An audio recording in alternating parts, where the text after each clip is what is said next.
ছুটি বলেই সকালে উঠব না, এই প্রতিজ্ঞা নিয়েই ঘুমোতে গেছিলাম। ফলাফল, চোখ খুলে দেখি ঘড়ির কাঁটা তখন দুপুর ছুঁই ছুঁই। তাই স্নান করে পুজো সেরে একদম সরাসরি লাঞ্চ।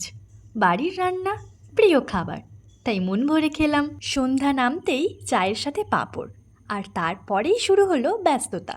রেডি হতে হবে, একটা নিমন্ত্রণে যেতে হবে। কিন্তু দুঃখের বিষয় হচ্ছে আজকে আমি মাথায় তেল দিয়েছি, সেটা আমি শ্যাম্পু করিনি। তার মধ্যেখানে এতটাই গরম যে জামা পরার পর মনে হচ্ছে আগ্নেয়গিরির মধ্যে ঢুকে গেছি, এমন অবস্থা। এবার আমি ভাবছি যে আমি চুলটাকে কী করব।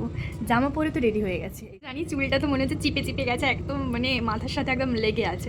কিছু করার নেই, আমাকে এভাবেই যেতে হবে। জানি বাজে লাগবে, না বুক, কে দেখবে।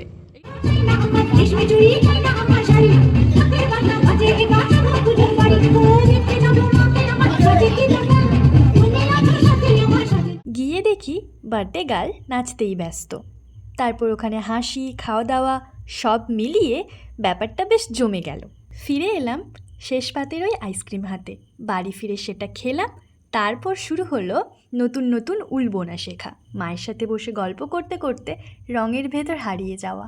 রাতের শেষে চোখ বন্ধ হয়ে আসছিল, হালকা হাসি মুখে নিয়েই ঘুমিয়ে পড়লাম।